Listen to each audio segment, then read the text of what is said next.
Thomas the tank engine was ill. Workmen had tried to make him better, but it was no use. Edward must take you to the works, said Sir Topham Hatt. Thomas felt very miserable.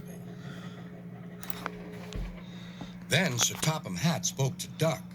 I want you to help Percy and Toby while Thomas is away. Duck was delighted. Really? Thanks! He already knew Percy and soon made friends with Toby and Bertie. Terence the tractor gave him a big welcome, too.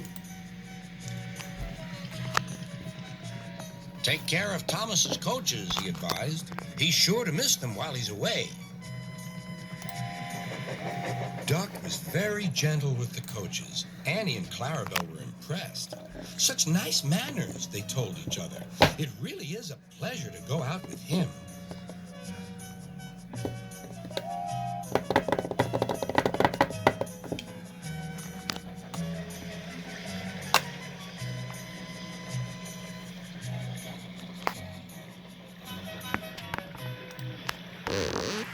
When Thomas came back, Annie and Clarabelle told him how well Duck had managed.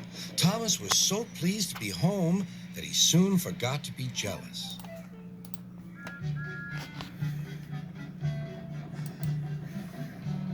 The works had left Thomas's handbrake very stiff.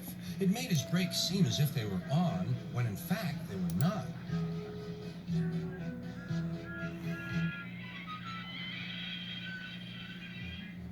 As a result, he and his coaches often overran the platform.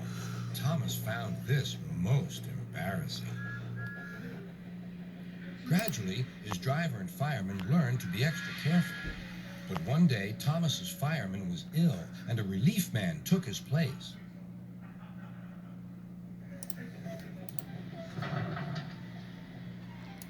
The fireman had fastened the coupling and joined the driver and station master on the platform to wait for Henry's passengers. The fireman had forgotten all about Thomas's handbrake. Thomas simmered happily.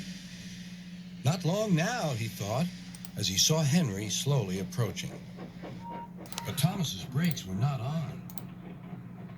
And suddenly, he felt his wheels begin to move. He tried to stop, but he couldn't, without his driver and fireman. He tried to whistle a warning, but he couldn't do that either. The conductor, driver, fireman, and the passengers were all stranded on the platform. "Stop! Stop!" shrieked Annie and Clarabelle. But Thomas, with plenty of steam, kept on going. The alarm went down the line. "Stop the Runaway!"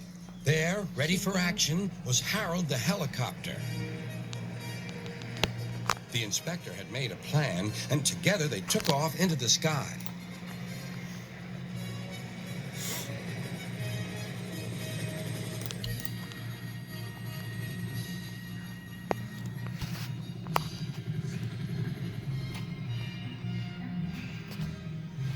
At last, Thomas was tiring. "I need to stop! I need to stop!" he panted wearily. As they neared the next station, Thomas saw Harold land.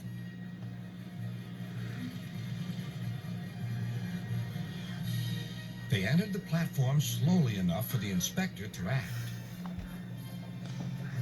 Judging his moment, the inspector scrambled into the cab and screwed the brakes on.